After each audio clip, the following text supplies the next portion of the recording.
Everybody, today is going to be a model review of the brand new Diecast Masters 395 general purpose version. 150th scale, came out in August 2023. As always, we'll be going over the tin first. There's a picture of the real machine, however, it is the mass excavator version. For me, that's kind of a disappointment. I think they should have put a general purpose one on the tin. There's your engine specs and general information you can look at. And then I know it's upside down, but just for the sake of time, you can kind of see another disappointment there is another ME, and it's not even a real ME, it's just something that's drawn up on a computer. So that's something with the box that, I'm just throwing it in there. Some people just don't care. They open the model and they want the model. They don't care about the box, but some people do. So I'm going to be going over the attachments first in each order, and then on the machine, and then I'll be going over the details and functionality of it. So starting off with the Shear here, you can see it's got real nice cat power hex logos, S3070 on there, some warning decaling down there.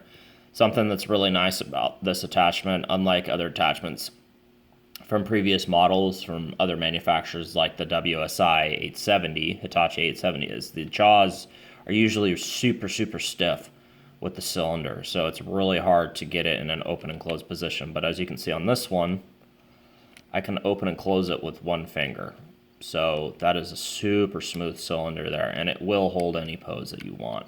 So that's the all the way open position, and that's the closed or cutting position right there.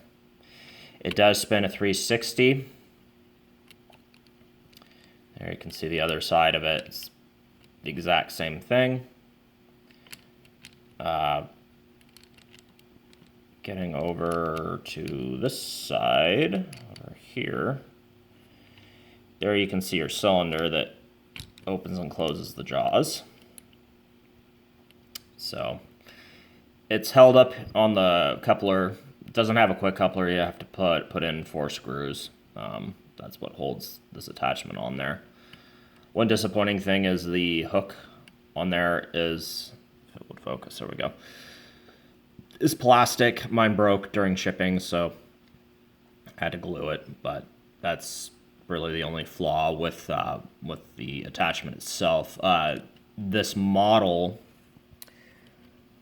will, at least on mine, it does not want to hold the attachment upright. The cylinders on mine right here will not hold the whole boom and stick up with this attachment on, but even out, as you can see, it sags a little bit. I mean, there it's a little bit off the ground, but that's about as much height as it'll go as far as my cylinder's holding this attachment up right there.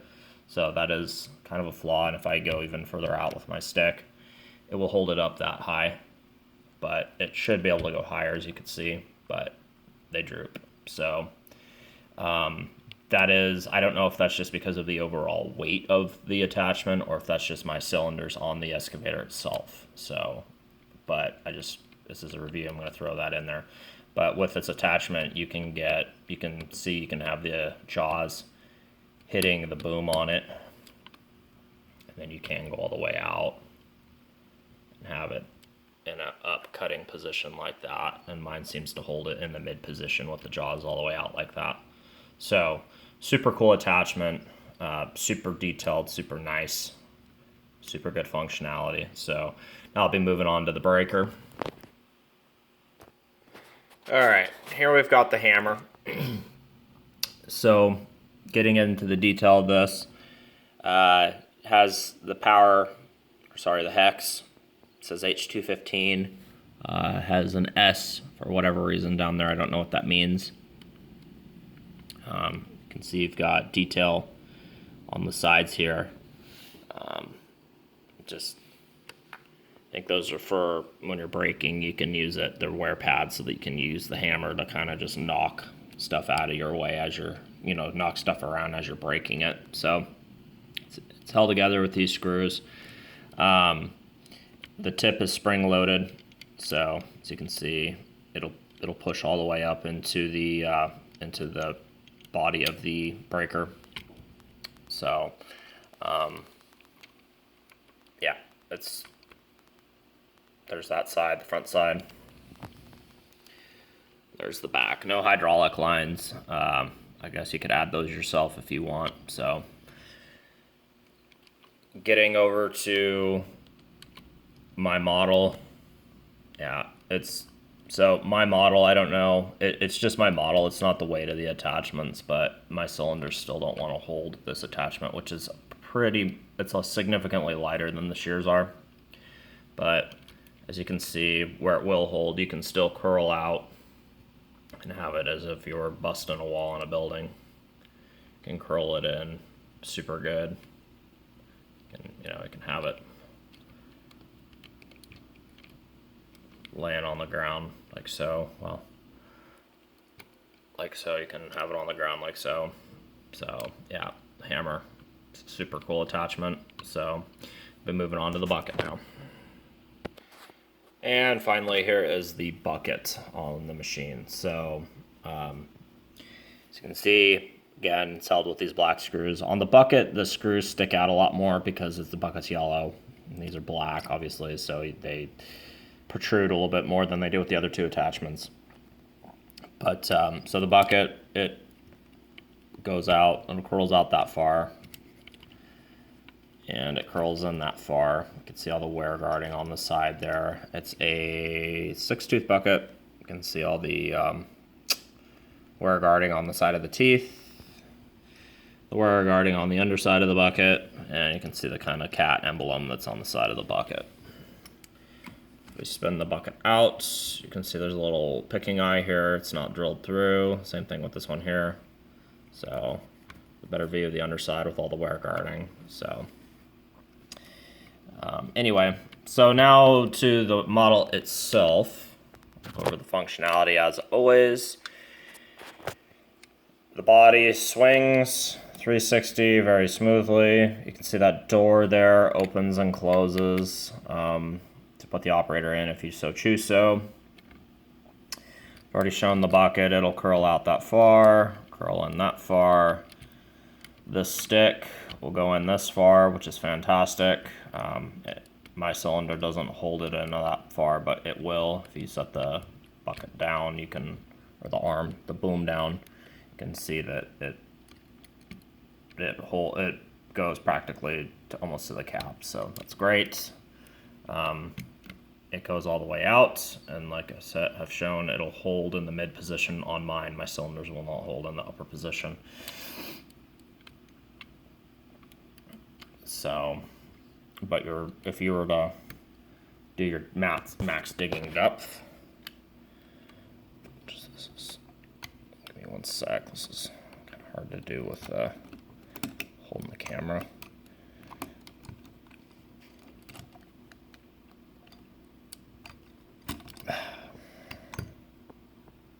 You can see the cylinders.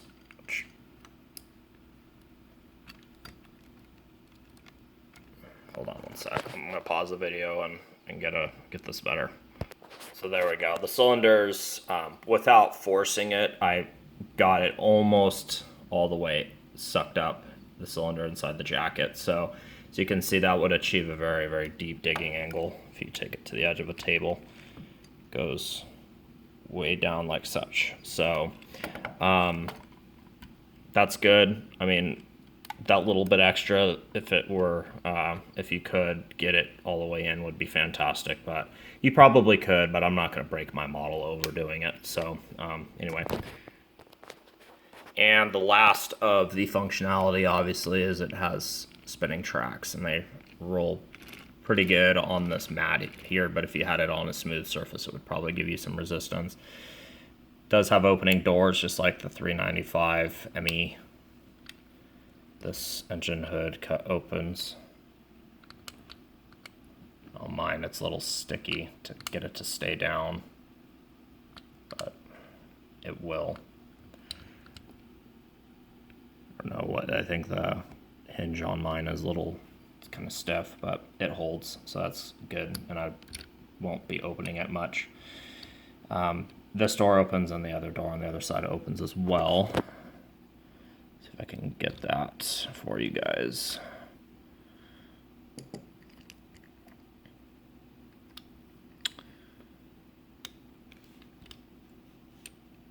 Anyway, they open, so for the sake of time, I'm not going to try to mess with it. So you can see there's a hinge there, so it does open. What's going on with the detail now? Starting off, I kind of already showed you the detail of the bucket, but coming up the stick, here's our linkage here. All your pins are painted yellow, which is really good. There's a warning decal on the stick. It's got auxiliary lines to give it some realism for the hammer and for the shear. There's your black cylinder. Hydraulic lines here are rubber. They're black, painted silver, all to simulate the connections to the hoses. They look fantastic. There's even ones going to auxiliaries, which gives it really realistic detailing. There's your connection point for the cylinder to the the stick. Looks really good. All your cylinders up here are also painted. Getting onto the main part of the boom, there's your cat hex logo. It does have boom lights, and there's some painted, casted in wiring going to the boom lights. More rubber hydraulic hoses up here making the connection up to the cylinder. These are all casted in. They're just your standard yellow. More hydraulic lines to your swing motor to the boom. There is a swing motor down in there, as you can see. So, anyway, coming into the engine compartment, all your handrails here are metal. There's a etched in walkway there, like anti-slip texture. Here are all your doors. They have painted latches. The hinges on them are painted yellow, so they don't protrude too much. Just like the 395, your walkway here is etched in but not through, so that can be a disappointment for some collectors. Coming into the cab, as you can have seen, the door does open. I'm gonna keep that closed, but you can see there's your cat seat, your 395 decal on the window, all your trim, your levers. The cab looks really nice on this. Has some mirrors on the cab guard. It does have a cab guard with lights, which is good for gives this machine some realism with the hammer and the shear, so make it more of a demolition machine. Most 390 74 size machines I've seen anyway have cab guards always on them. So getting down to your tracks of double grouser pads, you can see there's your sprocket. It's got some bolt detail on it. Here's your track frame, your rollers. Your rollers are casted in, they don't function. Your tracks are spring loaded, as you can see, your idler. So you got steps to get up to the catwalk on the machine. Working your way over to the back. So we'll do the side first. Metal handrail, these are graphics. They're not etched in at all or through.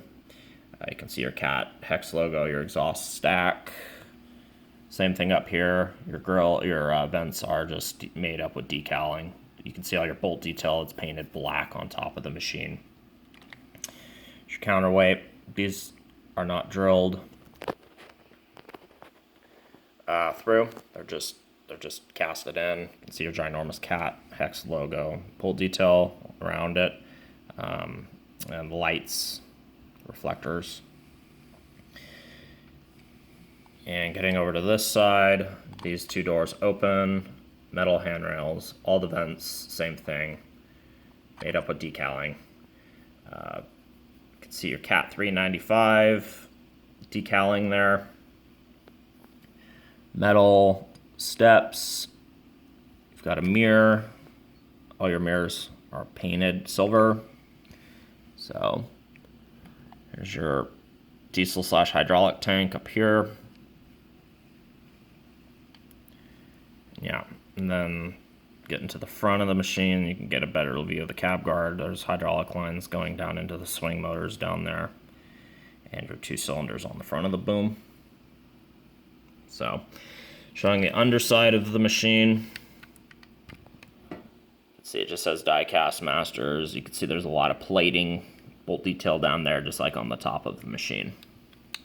So, I'll be concluding this model review with my final thoughts.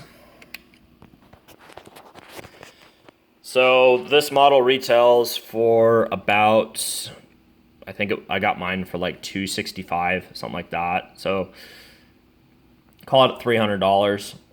It's a little bit more expensive than the ME version. The ME version is just around $200, so you can expect to pay another at $50 to $60 more for those. It does give you more options with the display. Obviously, you have the 2 attachments that you can display with it and change out to your liking. I think this is a fantastic model. The only disappointment, like I've stated with mine, is my cylinders here won't hold the boom all the way up.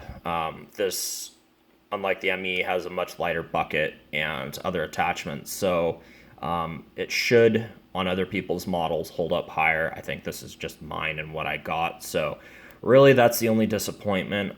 This has been probably my favorite, most anticipated release this year from Diecast Masters, and they did not disappoint. I think all collectors have been waiting for a good Caterpillar 90-ton machine in a general purpose configuration and not in a mass excavator, and they delivered. And they delivered in my opinion, a very nice model. So this is a very easy model to highly recommend, and I think it's well worth the price. So thanks for watching. I'll talk to you later. Have a good day. Bye-bye.